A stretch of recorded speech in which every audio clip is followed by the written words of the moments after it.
Oke, sudah? Sudah?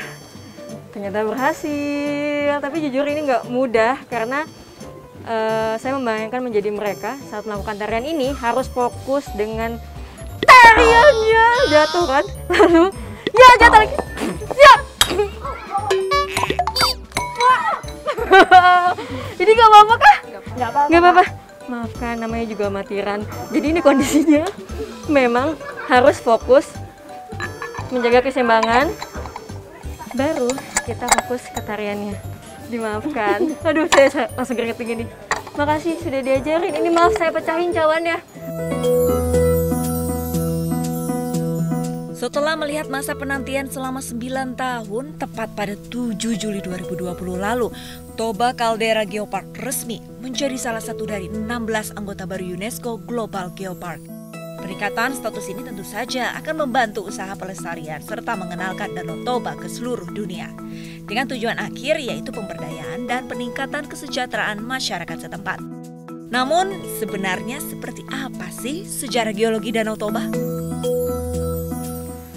Danau Toba dulunya merupakan Gunung Toba Purba yang memiliki daya ledak yang sangat tinggi. Nah, Danau Toba ini terbentuk akibat adanya beberapa ledakan.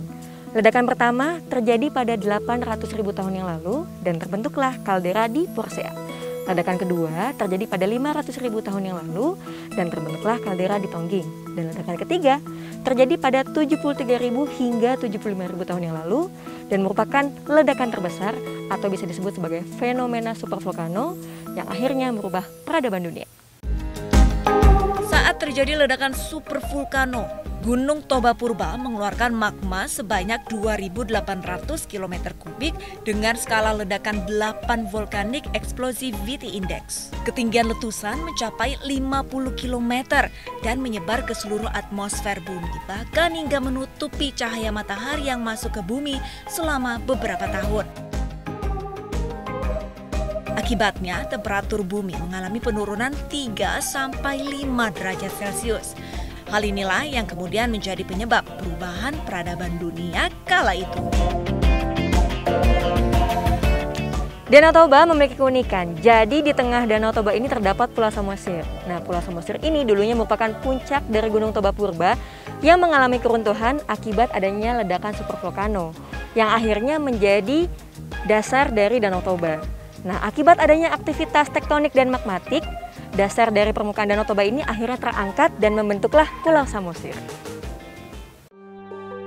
Letusan dahsyat Gunung Toba Purba mengakibatkan kematian massal manusia dan beberapa spesies makhluk hidup lainnya.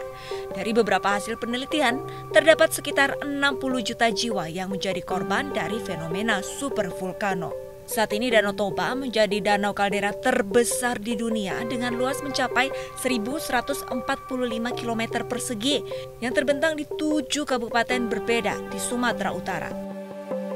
Satu dari 16 geosite yang ada di kaldera Toba Geopark memiliki fenomena yang sangat unik, yaitu adanya pasir putih. Jadi pasir putih ini terbentuk akibat adanya pelapukan endapan danau yang berada di ketinggian.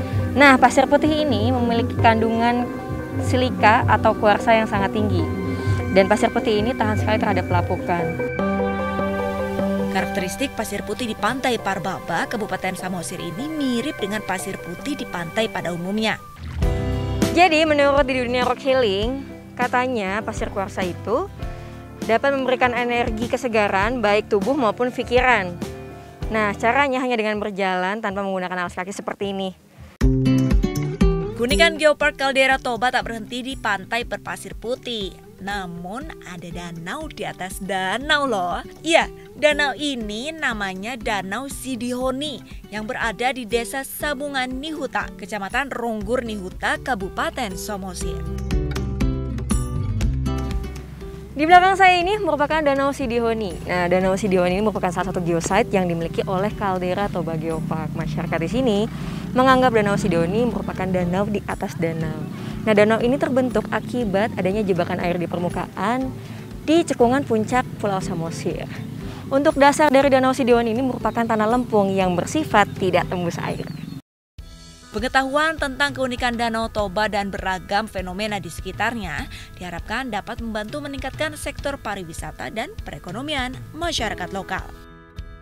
tentunya sebelum jadi UNESCO pun sudah mulai kita edukasi, kita jelaskan bahwa kita luar biasa tentang keindahan dari kawasan Danau Toba ini. Maka ini harus kita konservasi seperti kata UNESCO, lalu harus kita edukasi masyarakat supaya ini mengerti dengan tujuan terakhirnya adalah kesejahteraan masyarakat. Usai sudah perjalanan saya menelusuri keunikan Toba Caldera UNESCO Global Geopark, saya dan tim Geopark Indonesia pun kembali ke Jakarta melalui Bandara Silangit. Bagi Anda para wisatawan, jangan lupa untuk menyiapkan dokumen sesuai aturan protokol kesehatan yang akan dicek petugas di bandara. Penetapan status Toba Caldera UNESCO Global Geopark tentu menjadi tugas baru bagi pemerintah dan seluruh elemen masyarakat untuk menjaga kelestarian geologi, budaya, dan hayati di Geopark Caldera Toba. Status UNESCO Global Geopark juga harus sejalan dengan program kawasan strategis pariwisata nasional yang dicanangkan pemerintah. Tentu saja pada akhirnya kesejahteraan masyarakatlah yang diutamakan. Sampai jumpa lagi di Taman Bumi lainnya. Tetap gunakan masker dan jangan lupa untuk selalu mencuci tangan. Salam Geopark Indonesia.